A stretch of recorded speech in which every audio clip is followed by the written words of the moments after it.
Hi, everybody. Lovely to see you here on stage 3. Thank you so much to our wonderful stage host for the introduction.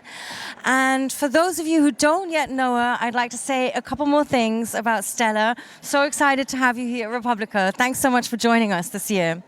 So, let me introduce Stella to you. She is a Ugandan human rights advocate. She is also a poet, a medical anthropologist, a feminist, a queer rights advocate, a scholar of family planning, sexuality, and public health. So many important things in this life that Stella is doing. And I won't say too much because, of course, we want to hear you tell your own story. But in 2017, there was an incident, let's say, in Uganda, which ended up bringing you here in Germany. So since January 2022, you've been based in Germany on a Writers in Exile program run by PEN. And like I said, it's really fantastic to have you here today, Stella. Let's have another round of welcoming. Thank you very much. Thank you. Am I on? Can you hear me? Okay. So, Stella, I want to start with the situation and why you're living in Germany. And as far as I know and read up, you have, of course, not just in recent years, but always been an outspoken feminist, female health advocate. And the Ugandan president once promised free menstrual hygiene products. And you try to hold him to his word. What happened then? Right. So you call him president. I call him dictator. The president of my country has been in power for the last almost 40 years. He is known for telling lies and promising things that he doesn't deliver, especially to destitute, oppressed, disenfranchised people. And this includes women who are minority gender, but also queer people. So the story you are referring to was when he was campaigning for his 2016 electoral run, and he promised to provide sanitary pads for girls so that they wouldn't miss school because they were menstruating. And you know what, Geraldine, he backfired on his pledge, and a lot of feminists were silent in the newspapers and the TVs and the radios. So I took to my internet, my social media, and I began a campaign using poetry. And I called him out. His wife, who is the Minister of Education, nepotism in my country, went to Parliament after she'd been reappointed, and she says there's no money in the budget of Uganda to provide this important education intervention. And so I called her out and I said, you cannot be mama of the nation. You ain't my mama in poetry online. And I mobilized young people, women, people in the middle class to collect sanitary pads through a crowdfunding. Now, someone in Canada who was my Facebook timeline went to GoFundMe and created this crowdsourcing fund. We collected sanitary pads, and we were able to reach at least 3,000 young people in at least 5 districts. What then happened is, of course, the state came after me. I was criminalized, I was arrested, and I was detained and charged for this campaign. But we had an amazing campaign called #PadsForGirlsUG. And I think part of why this story is interesting is because in spite of the dictatorship and the repression and the police and the hunt, we were able through the internet to mobilize society in Uganda, in East Africa, in Africa, in the whole world, to collect money. And then physically, we bought sanitary pads and we just went to schools. I think it's a pity I was criminalized, but I think the work we did was amazing. And people say to me, did you therefore end menstrual poverty in Uganda? No. But did we challenge a dictatorship? Of course we did. And I'm very proud of the work I did. And going to prison was a badge of honor in that case. I think that deserves another round of applause. Thank you. Think rightfully, you should be proud. Yes, you should have been celebrated for this and not criminalized. One day. And this is not the end of it. Like, this was just one example of how you spoke out. You did the same during COVID, the living conditions, the political requirements. I think it's, sometimes here we forget people are so like, obviously everybody suffered around the world from this pandemic, but it's sometimes easy in these comfortable countries that we live in with so much social security to forget what life can be like in a country that doesn't have these securities in the pandemic. What was life like in Uganda, and what were you criticizing in that time? I think the pandemic was a really interesting place because the assumptions of how human beings live, stay home and be safe, what is home if one lives in a ghetto that's shared with 12 other people?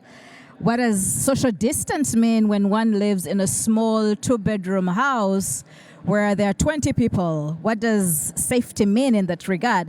But I think what I want to talk about is a specific incidence of pandemic of poverty, where a lot of people were not allowed to go to work because we had a total lockdown, which was quite cruel. The markets were shut. The markets were open and people could go to access food, but one needed a transport visa permit to go to buy. And a number of younger, poorer women began to visit my home. I'd just been released from prison for serving a sentence because I criticized the president. And I was a poor ex-prisoner going through COVID with just enough food for me and my 3 children. So these people in the neighborhood are visiting me and saying, can we have some food? The pandemic has been very hard on us.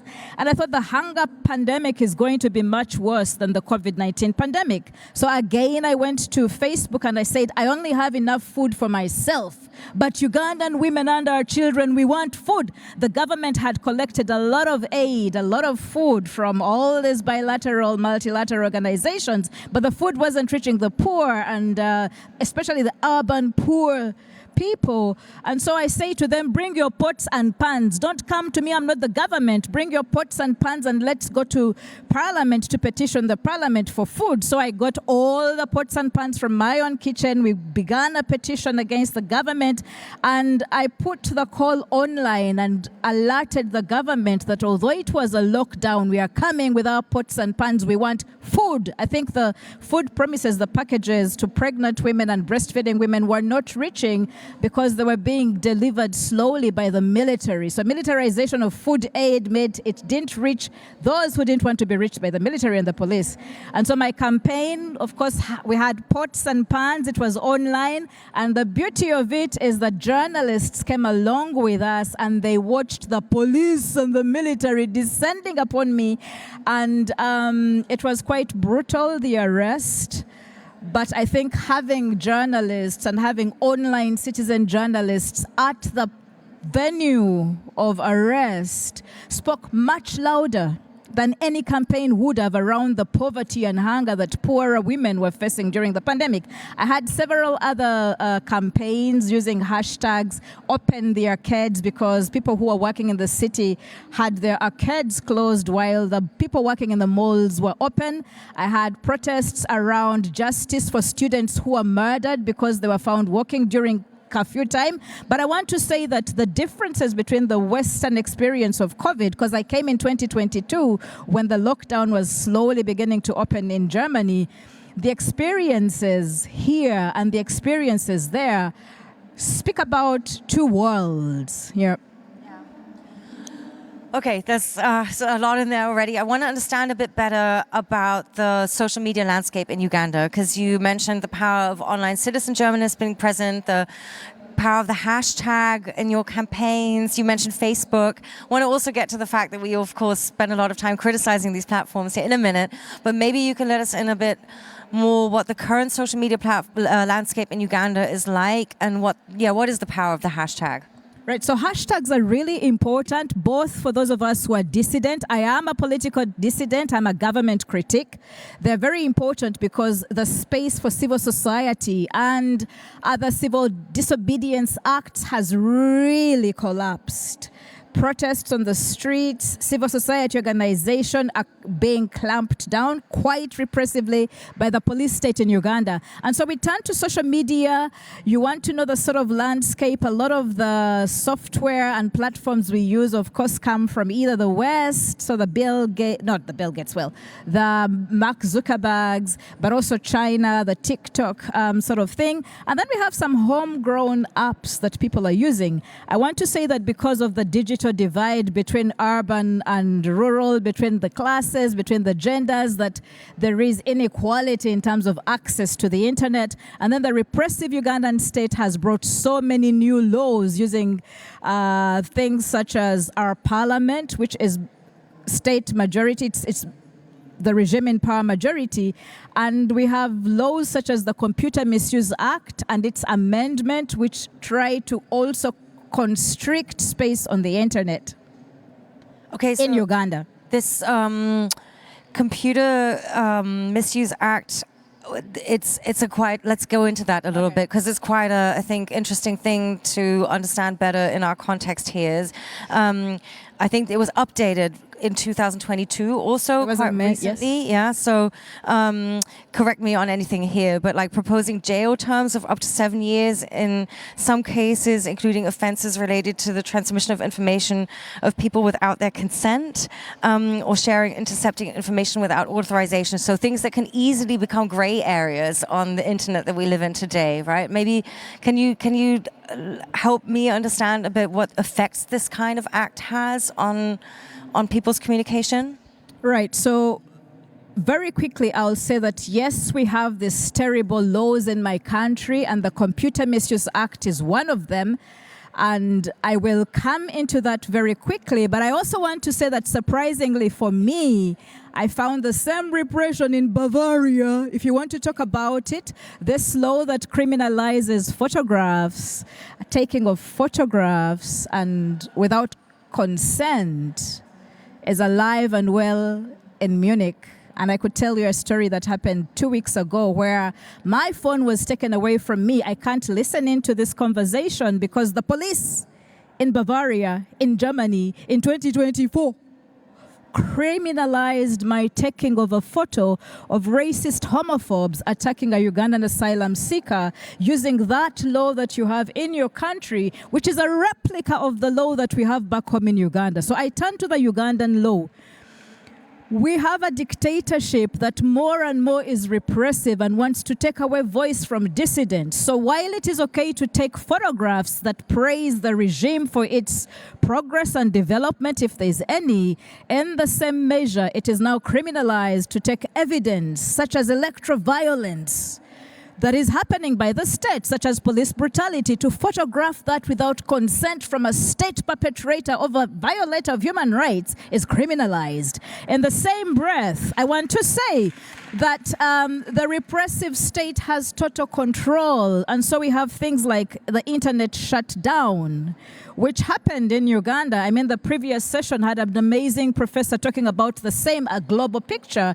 And I think for me that particularly for those of us who have lived under total shutdown, it's terrible when one can't communicate with one's children to know how they are. When one wants to report the police for incriminating somebody or violating a human right, and they can't. But most importantly, when the political party in power is rigging elections and stuffing ballot boxes, and the voters' register is tampered with, we can't upload this evidence or send tally sheets that have been doctored and fabricated to advantage the dictatorship because there's a total shutdown.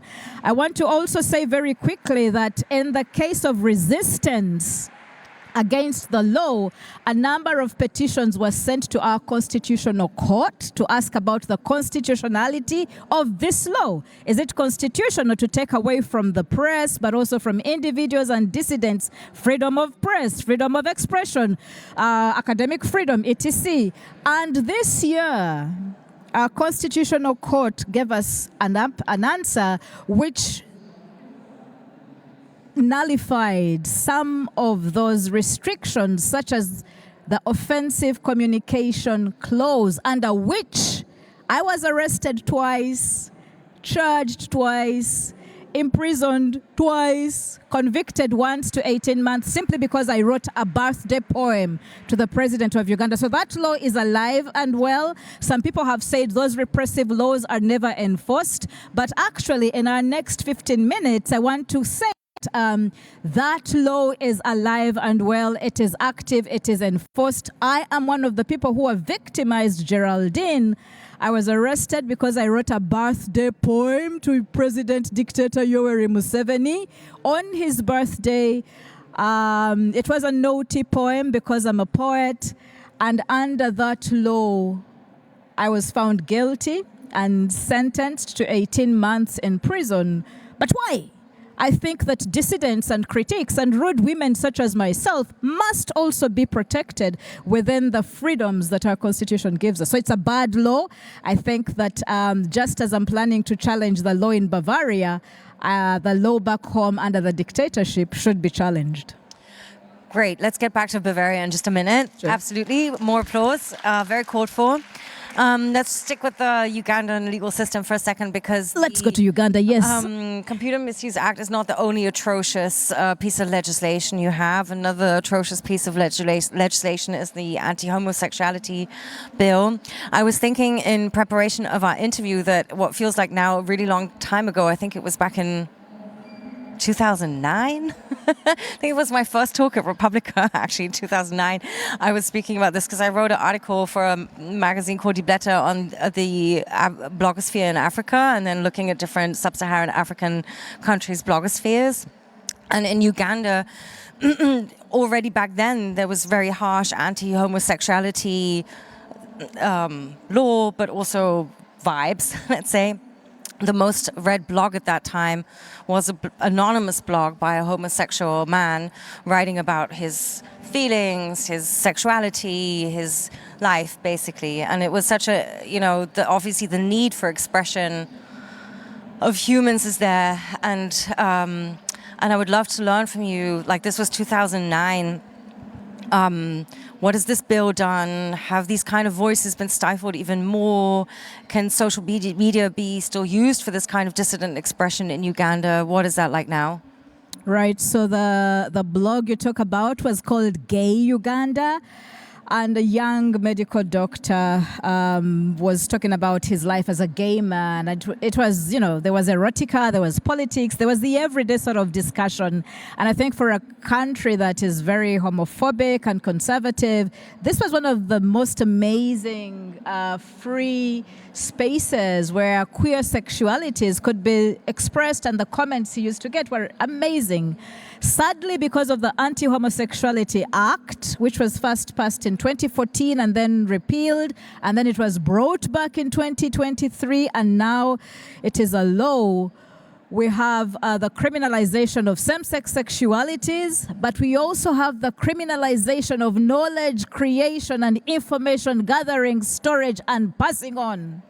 So it is not just criminalized to be homosexual or to be same-sex loving or to be transgender or alternative genders, but also production of knowledge at any level, storing this knowledge or archiving it, and then sharing it, broadcasting it, teaching it is also criminalized. I think for me as a queer African scholar, as a queer poet, as a queer activist, I'm always producing knowledge that challenges the status quo that allows homophobia and transphobia and queerphobia to exist. So everything I do on my Facebook timeline, on my Twitter space is criminalized. And sadly, it is not just criminalized where we pay a single fine. The maximum possible penalty is 20 long years in prison, as well as rehabilitation, which means conversion therapy. So the idea that one can be cured of their homosexuality goes along with this law.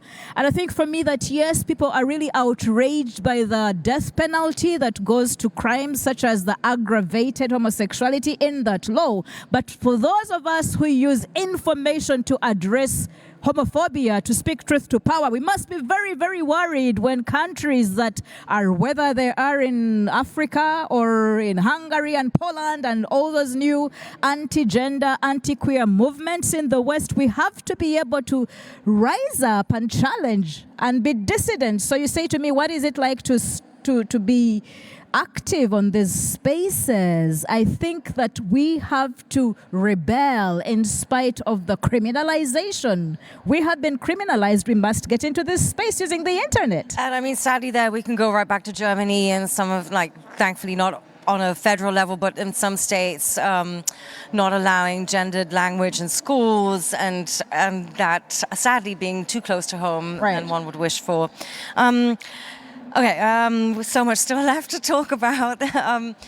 You mentioned this shrinking of space. Yeah, this is really shocking to hear about what you just contextualized now, what this bill has had in effect. And I want to touch a little bit, even though our time is way too short to go into this in detail, this idea of digital colonialism. So you're a feminist, like these platforms we have now run by, testosterone-laden CEOs that want to fight each other in cages and whatnot could not be further from like a feminist open internet that we would probably wish for.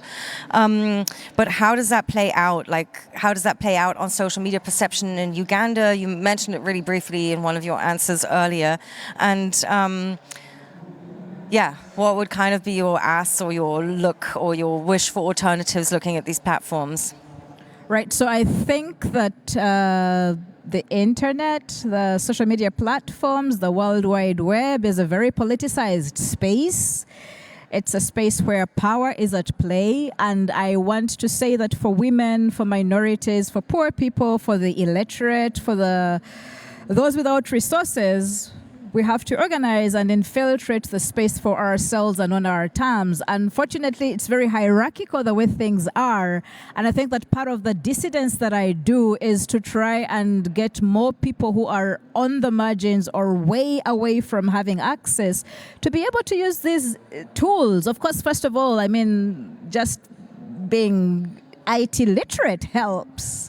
A number of women in Uganda, especially if they haven't got a degree, find it's very masculine to spend time and resources on the internet. It's for posh women, wealthy women, or it's for men. Like, why are you being a man on the internet? Why are you wasting your time, which you could have used to take care of your children, to better yourself as a mother? Why are you using it on the internet? And so I think reclaiming the internet as a space that's non-gendered or feminist, creating feminist accesses and feminist permissions for women of all classes, all genders, all generations, all geographies to access is important. Not enough tools have been created that are user-friendly for non-Anglophone, non-English speaking people on the internet. I think that, in 2 minutes, what I can say is that we have had some work done by feminists, mainly in the global north, right? And so when you talk about digital decolonization, we have to do that work. But in the meantime, we use and take advantage of what privileged resources are available. There hasn't been enough work. We need to translate. There's been stuff around organizing, but we haven't done enough in terms of software development, making the space more feminist, decolonizing, and making it more equitable. Absolutely. I think that deserves more applause. I think, just really quickly, maybe what are some of the we just heard this talk about internet shutdowns, right? And that's also something that happens in Uganda. Like, we don't want to, of course, repeat the amazing talk that was just given here. But what are some of the tactics also that you can use to protect yourself? All the activists still living, or also artists, or just people who are gay, like living in Uganda, trying to lead, a life. How do you protect yourself? Can you use VPNs? What are some of the tools that you'd use? So I was going to say VPN is really good. When the Electra-related shutdown happened, we sort of predicted it. We shared all these easy VPN download this, download this, download this. Part of the problem then is that there's a time when VPN use was criminalized as well.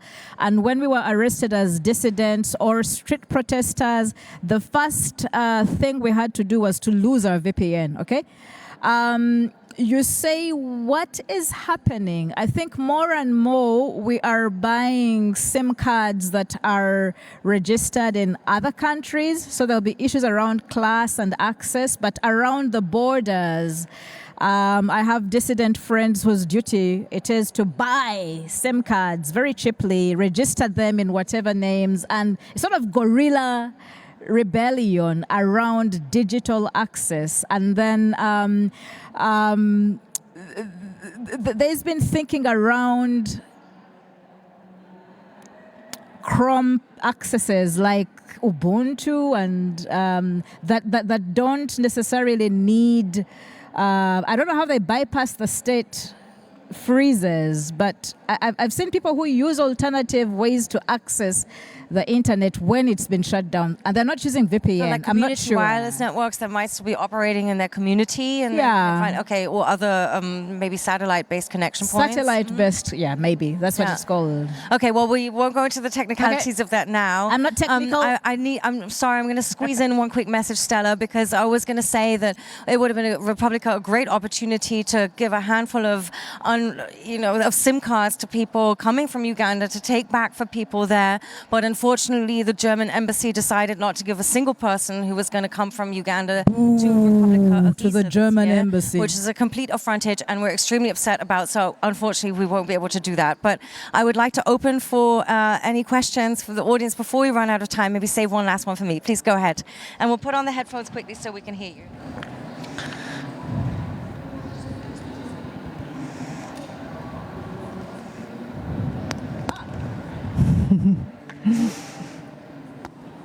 Perfect. I just want to ask if you would like to share the birthday poem with us. I'm a poet myself, so I got curious. Do you have some... Well, let's see if there's one more question, and then maybe we'll end with that, if that's okay. But maybe you brought something for us to listen to from your art? Fantastic. That sounds like it's a go. Any other questions? Caroline, as we wait for the second question, can I borrow your phone? Okay, so some support coming up here. If nobody else has a question, maybe I'll just use the time quickly. Is there any other way, Stella, you think we can support people, the community here at Republica and beyond? I'll let you do this and then I'll ask that final question.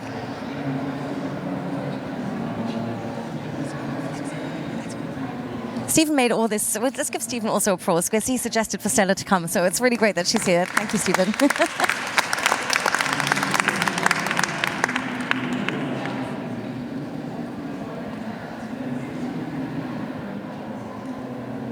This is spontaneously making wishes come true at Republica. I will read the poem with pleasure. I have to sort of warn you, it's quite adult, so it's rated XXX. It is feminist. If there are babies in the room, I talk about vaginas and things like that in the poem. But it's amazing because I've written a lot of stuff as an academic, but the most amazing thing was this poem because it's unseated Yoweri Museveni.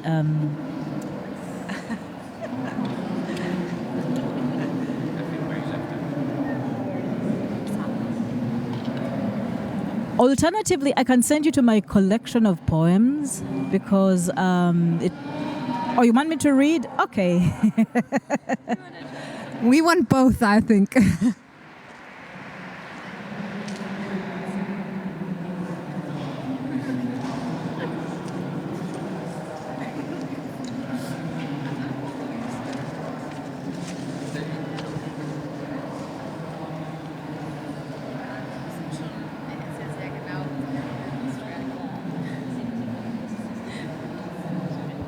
Right, so here is the poem. We're waiting for the internet. I had prepared a different poem, which is called... Shall I read the other one instead? Yes. As I Just wait? because we're running out of time. Or both. Okay, so let me, as they find the other one, maybe it's been removed because it's banned from my country and it earned me a few years. This one is called Maggot's Eyes. Uganda's bleeding internet is rotting with infection. Cut off, shut down, switched off.